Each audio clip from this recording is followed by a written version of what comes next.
India का champions trophy का squad आ गया है, न्यूजीलैंड का चैंपियंस ट्रॉफी का स्क्वाड आ गया है। अगर ऑन पेपर दोनों स्क्वाड्स को देखें तो लगता है कि न्यूजीलैंड का पलड़ा भारी है। टॉस उसमें निहायत अहमियत का हामिल होगा। अगर इंडिया ने पहले बॉलिंग की तो थोड़ी बहुत उसको एडवांटेज है कि वो न्यूजीलैंड को काबू कर सकता है। इंडियन बैटर्स की ये खामी है। आप देखें शाहिन अफरीदी जिस तरीके से उनको फड़काता रहा है कि आगे से बॉल करके मोहम्मद आबिर, आगे से बॉल करके मोहम्मद आसिफ, आगे से बॉल करके इनको हमेशा तंग करते रहे हैं। तो मुझे लग रहा है कि इंडिया का पलड़ा इतना भारी नहीं होगा जितना न्यूजीलैंड का होगा। इंडिया का चैंपियंस ट्रॉफी का स्क्वाड आ गया है, न्यूजीलैंड का चैंपियंस ट्रॉफी का स्क्वाड आ गया है। अगर ऑन पेपर दोनों स्क्वाड्स को देखें तो लगता है कि न्यूजीलैंड का पलड़ा भारी है। जैसे मैंने पहले कहा था कि इंडिया बड़ी गलती कर गया है। इंडिया बहुत बड़ी गलती कर गया अपनी टीम सिलेक्शन में। अगर पाकिस्तान का ग्रुप को देखें, Pakistan, India, New Zealand and Bangladesh, तो इन तीनों टीमों को बांग्लादेश तो एक जो है ना हलवे की जीत मिल गई है कि तीनों टीमें ये मैच तो जीत जाएंगी। अब कोई एक मैच भी हारेगी, वो दौड़ से बाहर हो सकती है। तो दोनों का अगर मैच करें, इंडिया को जो है वो सिर्फ एक एडवांटेज ये है कि न्यूजीलैंड से उसका जब मैच होगा तो वो न्यूजीलैंड का आखिरी मैच होगा। तो हो सकता है न्यूजीलैंड उससे पहले अगर बांग्लादेश और पाकिस्तान को हरा चुका हो तो वो अपनी जो है वो रोटेशन के चक्कर में कोई ऐसी टीम बना दे जिससे इंडिया को एडवांटेज मिल जाए। लेकिन वो मैच टॉस उसमें निहायत अहमियत का हामिल होगा।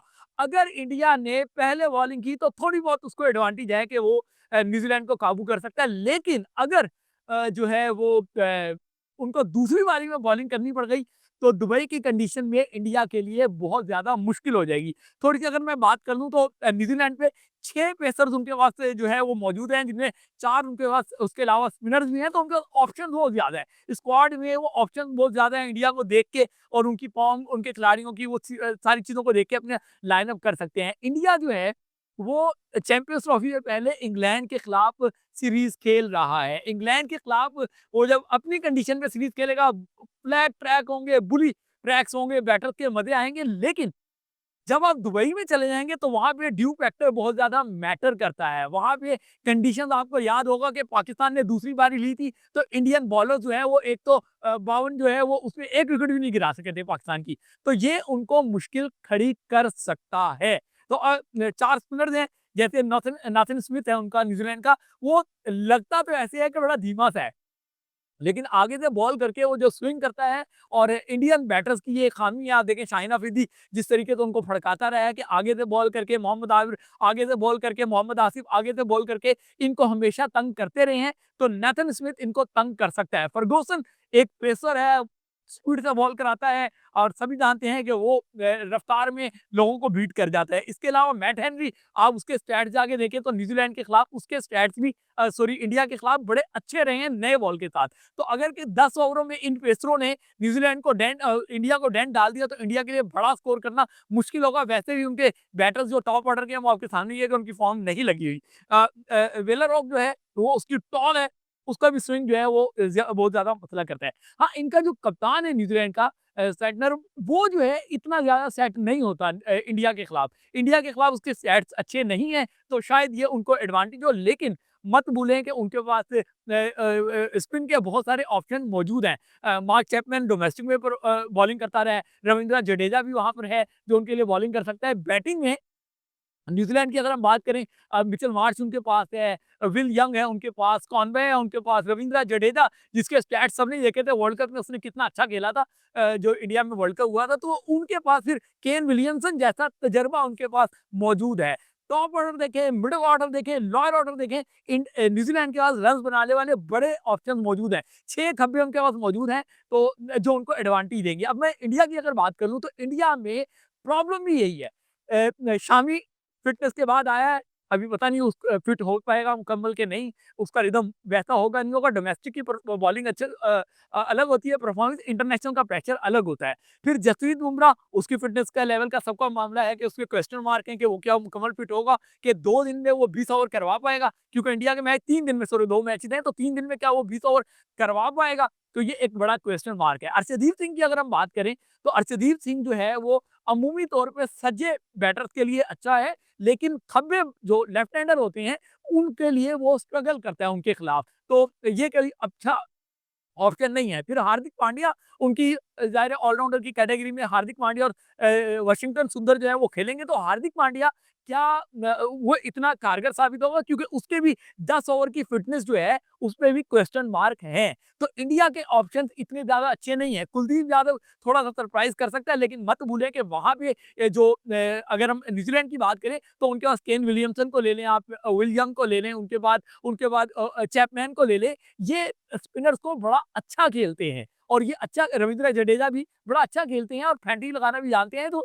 इस मैच में अगर न्यूज़ीलैंड और उसकी हम बात करें तो मुझे लग रहा है कि इंडिया का पलड़ा इतना भारी नहीं होगा जितना न्यूज़ीलैंड का होगा। न्यूज़ीलैंड को एक एडवांटेज ये भी है कि न्यूज़ीलैंड पाकिस्तान में ट्राई नेशन सीरीज खेल रहा होगा।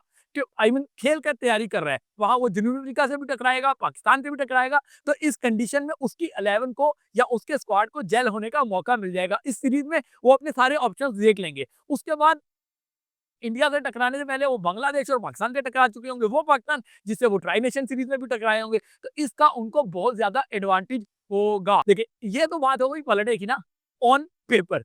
ऑन ग्राउंड जो अगर हम बात करें इंडिया की आप बात कर लेते हैं, ठीक है। इंडिया में बात यह है कि जयसवाल जो होगा, क्या वो पहले तो शुभमन गिल को वाइस कैप्टन बनाया है, तो इसका मतलब है कि आप उसको खिलाएंगे ही खिलाएंगे। शुभमन गिल खेलेगा तो फिर क्या जायसवाल नजर आएगा? तो ऐसा लगता है कि जायसवाल नजर नहीं आएगा। वैसे भी उसकी व्हाइट बॉल की इंटरनेशनल क्रिकेट कोई बहुत ज्यादा है नहीं, वो आपके सामने ही है। तो फिर शुभमन गिल वहां पे खेलेगा, लेकिन शुभमन गिल की फॉर्म पे खुद एक सवाल उठा हुआ है।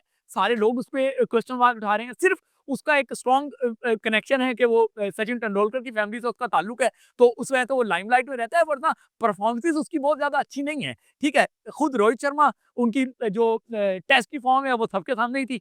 तो जाहिर है बंदा गिर जाता है। फिर जिस तरीके से उनके खिलाफ एक फिक्सेड की मुहिम चलाई गई, जिस तरीके से उनके खिलाफ एक मुहिम चली, फिर गौतम गंभीर के उनके ताल्लुकात के बारे में जो खबरें आ रही हैं, तो रोहित शर्मा भी अंडर प्रेशर होंगे। बेशक इंग्लैंड के खिलाफ होम सीरीज जो वो खेलेंगे उसमें वो कुछ कर सकेंगे, लेकिन वो ट्रैक और दुबई के ट्रैक, दोनों ट्रैक्स में बहुत ज्यादा फर्क होगा। ये फर्क इंडिया को भारी पड़ सकता है।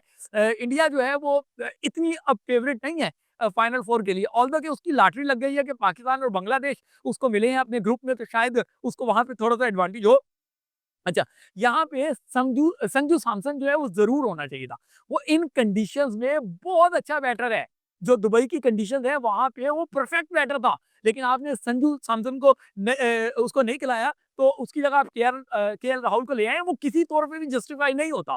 वो इंडिया ने ज्यादती कर दी है इंडियन सिलेक्शन कमेटी ने, वो इनके गले पड़ेगी, आप देख लीजिएगा। ठीक है ना, क्योंकि एक मैच का मसला नहीं है यहाँ पे और एक ओपोनेंट नहीं है, मल्टी टीम का टूर्नामेंट है। तो ये एक बड़ी वो भूल कर गए हैं। इसके अलावा अगर हम बात कर लें सुरेश अय्यर की, सुरेश अय्यर एक ऐसा बैटर है जो मैं न्यूजीलैंड के अगर मैच की बात करूं, वो न्यूजीलैंड के खिलाफ 7 मैचेस में 5 मरतबा 50+ स्कोर कर चुका है। तो ये एक बैटर है जो जब विकेटें गिर रही हो तो वो आके ना सिर्फ विकेट रोक सकता है बल्कि रन भी बना सकता है ज्यादा से ज्यादा, जिसका फायदा यकीनी तौर पर इंडिया को होगा। अच्छा, अक्षर पटेल और अजय जडेजा, जब हम दोनों की बात करें तो अक्षर पटेल जो है वो रेड बॉल में कुछ बेहतर होंगे, लेकिन व्हाइट बॉल में अजय जडेजा बारी ज्यादा अच्छी ले लेते हैं, डक्का लगाना जानते हैं, रोटेट करना जानते हैं। तो इन दोनों की जब बात होगी तो यकीनी तौर पर इंडिया अजय जडेजा के साथ जाएगा। तो अजय जडेजा बतौर बैटर तो कारगर है, लेकिन क्या वो बतौर बॉलर टीम के लिए इतने फ्रूटफुल होंगे? तो ये यकीनी तौर पे एक इम्तिहान तो है ही है, लेकिन यहाँ पे भी सिलेक्शन में बहुत सारे क्वेश्चन मार्क उठते हैं कि दोनों को आपने एक तरह जो है साथ रख लिया। अच्छा, इसके अलावा अगर हम बात करें न्यूजीलैंड की, तो न्यूजीलैंड को जिस तरह मैंने बताया कि इस बार उन्होंने स्क्वाड ऐसा तगड़ा सेलेक्ट किया है कि अगर ये टीम फाइनल में नहीं जाती, सही है, तो ये मैं समझता हूँ कि उनकी बदकिस्मती होगी। मैं इस वीडियो में सिर्फ न्यूजीलैंड और इंडिया की ज्यादा बात कर रहा हूँ। पाकिस्तान का स्क्वाड जब अनाउंस हो जाएगा तो फिर उसके बाद हम देखेंगे कि पाकिस्तान का स्क्वाड जो है उसके बाद इस ग्रुप की ओवरऑल सूरत हाल क्या होगी। क्या पाकिस्तान इंडिया को सरप्राइज कर सकेगा? क्या पाकिस्तान इंडिया न्यूजीलैंड के खिलाफ जो है वो अपना इम्पैक्ट डाल सकेगा, या फिर बांग्लादेश जो है वो आउट ऑफ द बॉक्स आके पाकिस्तान के खिलाफ मैच जीत जाएगा? लेकिन न्यूजीलैंड जो है वो किसी तौर पे भी जो है वो बिल्कुल रिलैक्स नहीं होना चाहिए, क्योंकि इंडियन टीम जो है वो इन कंडीशंस में कभी भी कुछ भी कर जाती है और विराट कोहली एक ऐसा बैटर है जो अमूमन जो है वो प्रेशर गेम में परफॉर्म करता है और मेगा इवेंट्स में भी उसकी परफॉर्मेंसेस अमूमन आती रहती हैं। तो चैंपियंस ट्रॉफी में अगर विराट कोहली को और रोहित शर्मा को अपने करियर का इख्तिताम हाई नोट्स पे करना है तो फिर उनको इस इवेंट में बड़ा परफॉर्म करना होगा। यकीनी तौर पे उनको भी ये पता होगा कि वाइड वॉल्यूम में हमारा क्रिकेट खत्म हो चुकी है, तो हम हाई नोट पे अपनी क्रिकेट को खत्म करें। तो इसके लिए खत्म करने के लिए बड़ा परफॉर्म करना होगा। बड़े परफॉर्म के लिए एक तो है कि जी बांग्लादेश आपको मिल गया, पहला मैच ही बांग्लादेश के खिलाफ है, तो इंडिया जो है वो उसमें ही अपना इम्पैक्ट डाल सकता है। अच्छा मत भूलिएगा ये ग्रुप वो भी हो सकता है कि ये ग्रुप में टीमें जो हैं वो 4-4 पॉइंट के साथ कहीं ना खड़ी हो जाएँ आके। तो बांग्लादेश के खिलाफ जिसने मेला लूट लिया उसकी तो सीट पक्की होगी फाइनल 4 के लिए। लेकिन फिर वही बात, फाइनल 4 के जाने के लिए ये ग्रुप बज़ाहिर आसान है, लेकिन काम बहुत ज़्यादा तगड़ा करना पड़ेगा।